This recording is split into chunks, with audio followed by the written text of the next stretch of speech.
संस्कृत शिक्षण विधियाँ। नमस्कार मित्रों, एक बार आपका पुनः स्वागत है संस्कृत की कक्षा में। आपको जैसा कि पता है कि हम संस्कृत शिक्षण विधियों का अध्ययन कर रहे थे।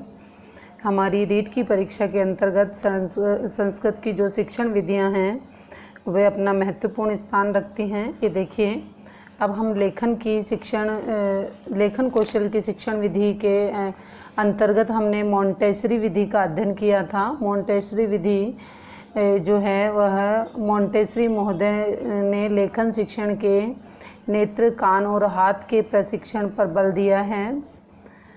सर्वप्रथम काष्ठ फलक पर बने बड़े बड़े अक्षरों पर बालकों द्वारा उंगली से संचालन का अध्ययन कराना चाहिए और इसके बाद पेंसिल अर्थात लेखनी से उस पर आवर्तन कराना चाहिए। इस प्रकार बालक अक्षरों के स्वरूप में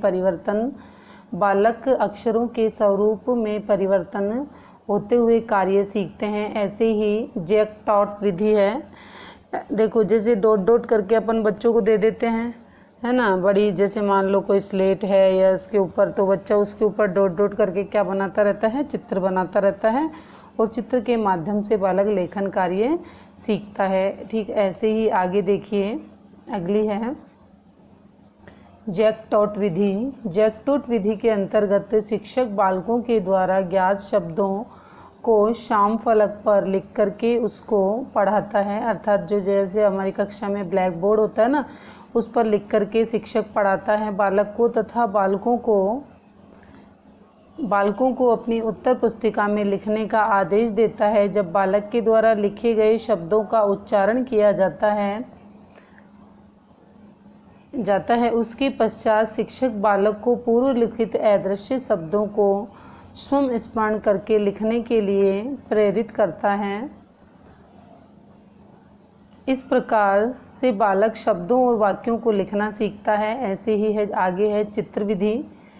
चित्र विधि में है, अब देखो जैक टॉट विधि समझ में आ गई। शिक्षक के द्वारा ज्ञात शब्दों को श्याम फलक पर लिख करके उसको पढ़ता है ना। शिक्षक बालकों द्वारा शब्दों को श्याम फलक पर लिख करके उनको पढ़ाता है तथा बालकों को अपनी उत्तर पुस्तिका में लिखने का आदेश देता है। जब बालक के द्वारा लिखे गए शब्दों का उच्चारण किया जाता है उसके पश्चात शिक्षक बालक को पूर्व लिखित अदृष्ट शब्दों को स्वयं स्मरण करके लिखने के लिए प्रेरित करता है और इस प्रकार से बालक शब्दों और वाक्यों को लिखना सीखता है। ऐसे ही नेक्स्ट है चित्र विधि।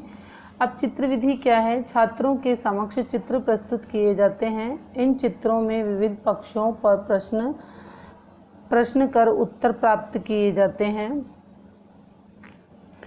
तथा इन उत्तरों में संशोधन कर श्यामपट्ट पर छात्र के द्वारा और स्वयं अध्यापक के द्वारा लिखा जाता है तथा छात्र उन्हें अपनी उत्तर पुस्तिका में लिखते हैं तथा प्रारंभिक स्तर के लिए यह विधि अत्यंत उपयोगी है। प्रारंभिक स्तर के लिए यह विधि अत्यंत उपयोगी है, अर्थात छात्रों के समक्ष चित्र प्रस्तुत करते हैं और उसके सामने उस चित्र के विभिन्न पक्षों पर प्रश्न कर उत्तर प्राप्त किए जाते हैं तथा उन उत्तरों में संशोधन कर श्यामपट्ट पर छात्र के द्वारा स्वयं अध्यापक के द्वारा लिखा जाता है तथा छात्र उन्हें अपनी उत्तर पुस्तिका में लिखते हैं तथा प्रारंभिक स्तर के लिए यह विधि अत्यंत उपयोगी है।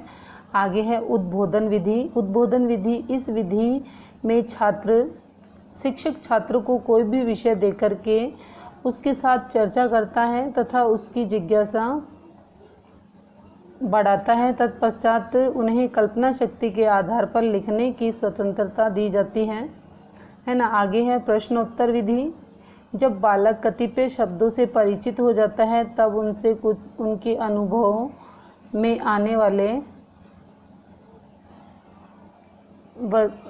वस्तुओं के संबंध में प्रश्न पूछे जाते हैं। इन प्रश्नों से प्राप्त उत्तरों के आधार पर संपूर्ण अनुच्छेद छात्र को स्वयं को लिखने के लिए कहा जाता है। ऐसे ही मंत्रणा विधि। मंत्रणा विधि के अंतर्गत यह विधि उच्च स्तर के लिए उपयोगी है क्योंकि इसमें शिक्षक छात्र का छात्रों का केवल पथ प्रदर्शन होता है, शेष समस्त कार्य छात्र स्वयं करता है। पुस्तकालय के विभिन्न ग्रंथों तथा पत्र पत्रिकाओं को पढ़ करके विषय वस्तु एकत्रित की जाती है और इसके बाद उनकी समीक्षा व तुलनात्मक अध्ययन के पश्चात वह किसी निष्कर्ष पर पहुंचता है और इस आधार पर छात्र स्वतंत्र चिंतन कर संबंधित विषय में मौलिक अभिव्यक्ति कर सकता है। ऐसे ही स्वाध्याय विधि, इस विधि के अनुसार शिक्षक केवल रचना संबंधी विषय ही छात्र को बताता है और वह शेष समस्त कार्य छात्र स्वयं के विवेक से करता है। स्वयं अध्ययन के द्वारा अनुसंधान व नव चिंतन की अभिव्यक्ति और रचना करता है। संशोधन विधि, शिक्षक को छात्रों के प्रत्येक लिखित कार्य को संशोधन विधिवत करना चाहिए जिससे कि वे अपनी त्रुटियों से परिचित हो सके। आज अधिकांश शिक्षक अपने प्रति लापरवाह दिखाई देती हैं। जो शिक्षक संशोधन कार्य करते हैं वे भी त्रुटियों पर आज केवल गोला लगाकर छोड़ देते हैं, अतः छात्र की शंका बनी रहती है।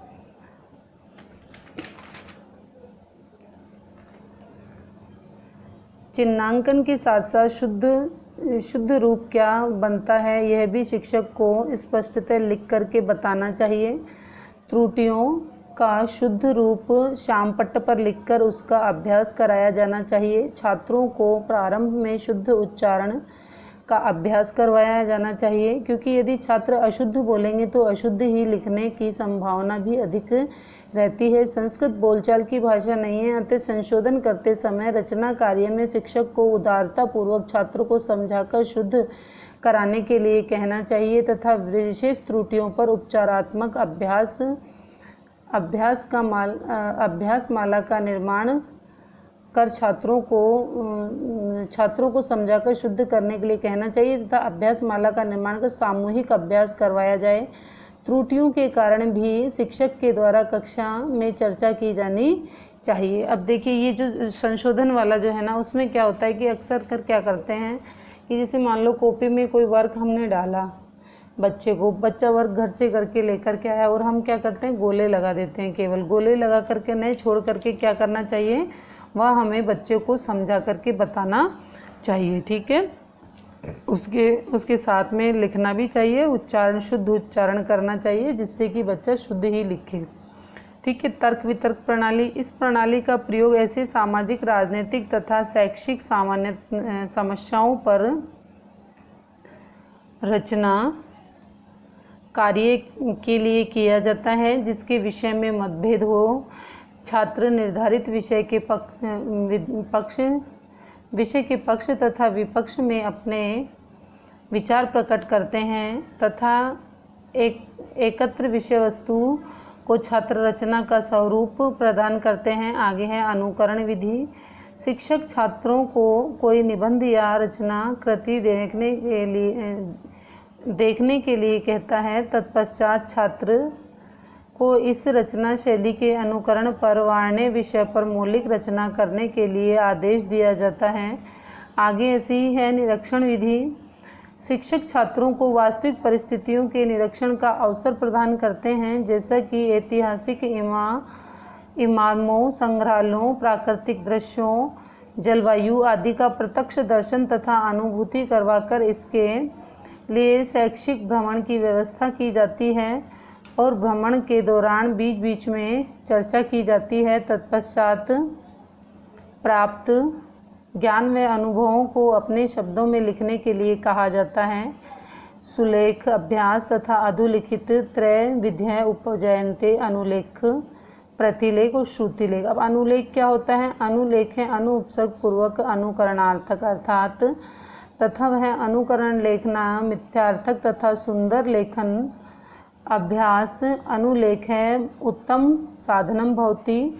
अध्यापक सामपट्टे बालका नाम पुस्तकासु व सुंदराक्षराणि लिखे।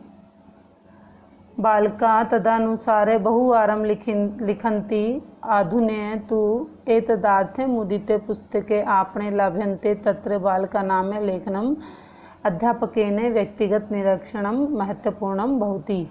इसमें यह है कि छात्र अनुकरण कर करके लिखता है और जैसे ही वह पूरा अपना लिख लेता है तो अध्यापक को उस पर विशेष निरीक्षण करते हुए व्यक्तिगत एक एक बच्चे के ऊपर ध्यान देते हुए उनसे लेखन कार्य करवाना चाहिए। एक प्रतिलेखन होता है, पाठ्य पुस्तक अस्मात् पुस्तक द्वय प्रतिदिन किंचित भागे स्वलेखन पुस्तिकायां लिखितुम् अध्यापक है।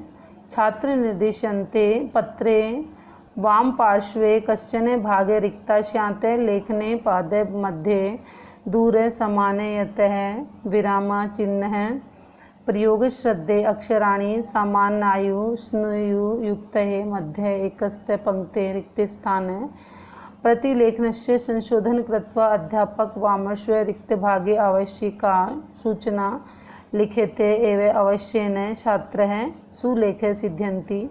जैसे मान लो किताब में देख देख करके जो छात्र लिखता है वह प्रतिलेख होता है, उस पर भी अध्यापक को पूरा अपना कंसंट्रेशन करना चाहिए, नहीं तो बच्चा गलत कर देगा। श्रुतिलेख लेखनस्य अभ्यास श्रुतिलेखे अपि प्रमुख साधनं भवति।